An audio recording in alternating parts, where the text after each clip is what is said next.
warahmatullahi wabarakatuh.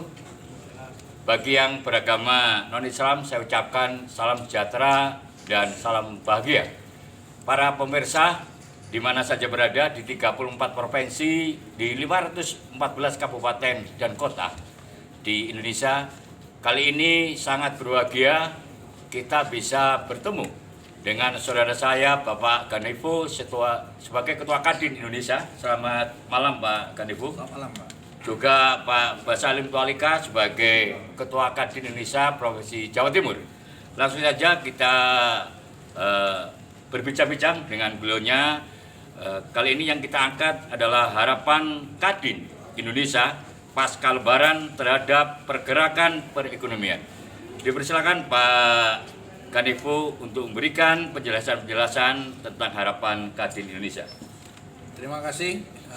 Jadi kami sangat menyambut baik acara ini, di mana Kadin mempunyai motivasi bagaimana meningkatkan perekonomian pasca Lebaran dan di masa pandemi, bila perlu nanti di masa pasca pandemi. Kunci utama yang paling utama bagi kami dalam menitik beratkan program Kadin di 2020-2025 ini adalah menciptakan pengusaha-pengusaha sebagai pengusaha pahlawan devisa. Artinya kita mengarahkan para pengusaha khususnya UMKM agar mereka bisa menciptakan produk yang berorientasi ekspor. Sehingga apabila mereka bisa ekspor, mulai dari yang kecil sampai yang besar, apakah itu komoditasnya pertanian, komoditasnya perikanan, komoditasnya tambang dan sebagainya, maka devisa akan masuk ke negara kita. Kita tahu saat ini devisa kita sangat minim, bahkan mungkin defisit ya. Nah, apa yang dilakukan selain mereka melakukan kerjaan ataupun menciptakan produk yang berorientasi ekspor, mereka juga bisa untuk paling tidak mengurangi impor atau menyetop impor. Contoh yang menyetop impor atau mengurangi impor adalah pahlawan devisa, umpamanya para pengrajin tahu tempe. Pengrajin tahu tempe ini adalah pemboros devisa terbesar, puluhan triliun setiap tahun. Kenapa? Karena kedelainya selalu impor dari luar. Nah, kami sekarang sedang membuat program bagaimana pengembangan pembudidayaan kedelai yang kualitasnya akan sama dengan kedelai luar, kedelai dari Brazil ataupun dari Kanada dan sebagainya. Nah, apabila mereka sudah bisa mengembangkan budidaya ini, maka impor secara bertahap akan berkurang. Artinya mereka juga walaupun tidak menghasilkan devisa dari luar, tapi sudah menyetop pemborosan devisa, maka mereka pun disebut pahlawan devisa. Begitu Pak kira-kira. Baik, untuk setelah pasca Lebaran, contoh konkret yang akan dilakukan oleh Kadin Indonesia, Pak Ganevo. Contoh konkret kami segera untuk kedelai ini khususnya kami segera membentuk tim. Ini sudah kita bicarakan dengan teman-teman kita termasuk Prof. Murti yang akan kita lakukan riset dan sebagainya, dan itu insya Allah akan kita biayai Pak. Akan kita biayain dan kita sudah sepakat, sudah ada teman kita yang bisa membiayain hal ini. Baik, pemirsa, luar biasa. Ini bukan sekedar slogan, tapi ini adalah suatu kenyataan yang akan dilakukan. Kita sekarang tidak butuh teori-teori, tapi kita butuh bukti konkret.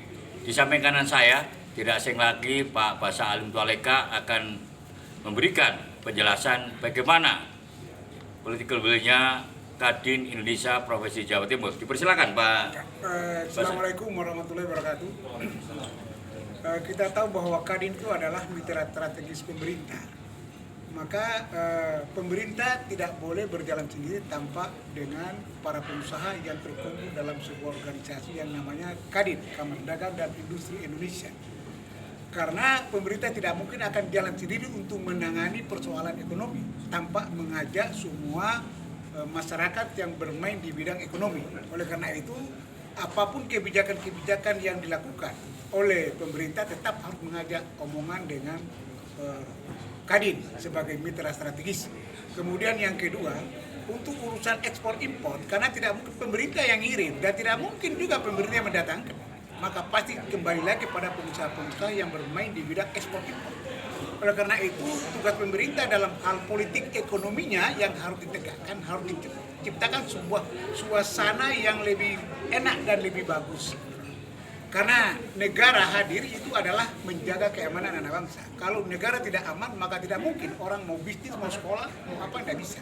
Oleh karena itu, tugas pertama adalah negara menciptakan keamanan, kemudian negara harus mulai bicara persoalan perdagangan dunia.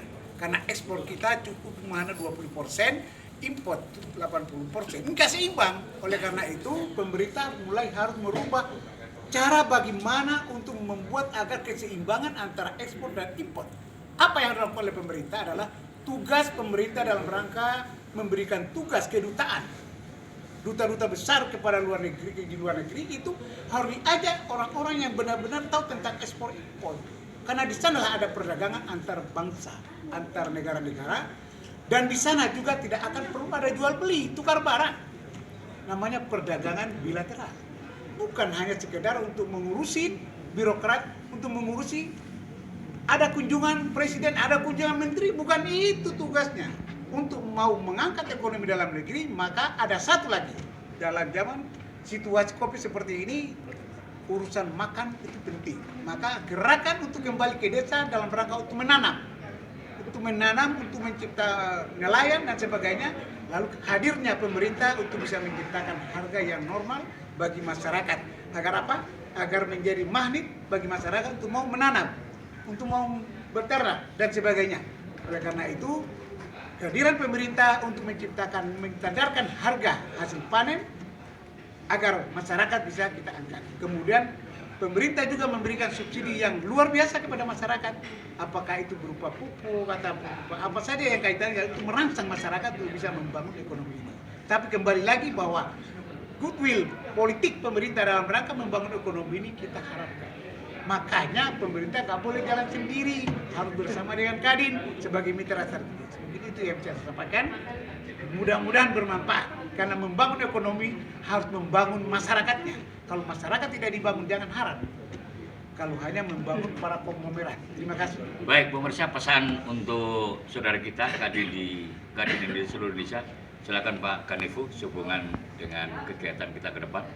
Ya, pesan saya tetap semangat dan tentunya seperti yang dikatakan Pak Basa Alim tadi, gerakan kembali ke desa dengan memproduksi ataupun menanam suplai untuk makanan dan juga bahan-bahan baku lainnya sehingga kita akan mandiri. Dan penekanan lagi adalah bagaimana kita menciptakan produk-produk ataupun hasil-hasil budidaya pertanian, perikanan dan lainnya yang berorientasi untuk ekspor, sehingga terjadi balancing antara ekspor dan impor yang dilakukan oleh kadin-kadin daerah, provinsi, kabupaten, dan kota. Ya, untuk Pak Basah, khusus untuk pengusaha milenial, pesan-pesannya. Jadi kita harus tahu bahwa ada istilah pasar adalah sumber kehidupan. Maka kelompok-kelompok milenial ini pasti akan merebut pasar dan menciptakan pasar. Tapi ingat bahwa kaum milenial tidak hanya urusan pasar saja, untuk pasarnya, tapi produktivitas itu perlu diperhatikan. Karena pasar tanpa produksi tidak bisa. Ada produksi, nggak mau saya pasar juga nggak bisa. Maka perlu ada keseimbangan antara produsen dan pasar. Itu yang perlu direbut oleh kaum milenial. Karena kaum milenial lebih tanggap dengan dunia IT-nya. Luar biasa. Ke depan negara ini akan dititipkan kepada kaum milenial. Maka sejak sekarang kaum milenial mulai harus mengisi diri bagaimana untuk mengembangkan ekonomi ke depan. Terima kasih. Baik pemirsa, saya Agung Santoso, Ketua Forum Komunikasi Redaksi di Jawa Timur dan inisiator uji komunikasi wartawan di Indonesia, mengucapkan terima kasih atensinya terhadap talkshow ini. Saya ucapkan terima kasih kepada Pak Kanevu sebagai Ketua Kadin Indonesia dan Pak Basi Alam Toleka sebagai Ketua Kadin Jawa Timur. Sampai di sini, dan jangan lupa ini adalah acara untuk semua lapisan masyarakat di Indonesia. Sampai di sini, wassalamualaikum warahmatullahi wabarakatuh.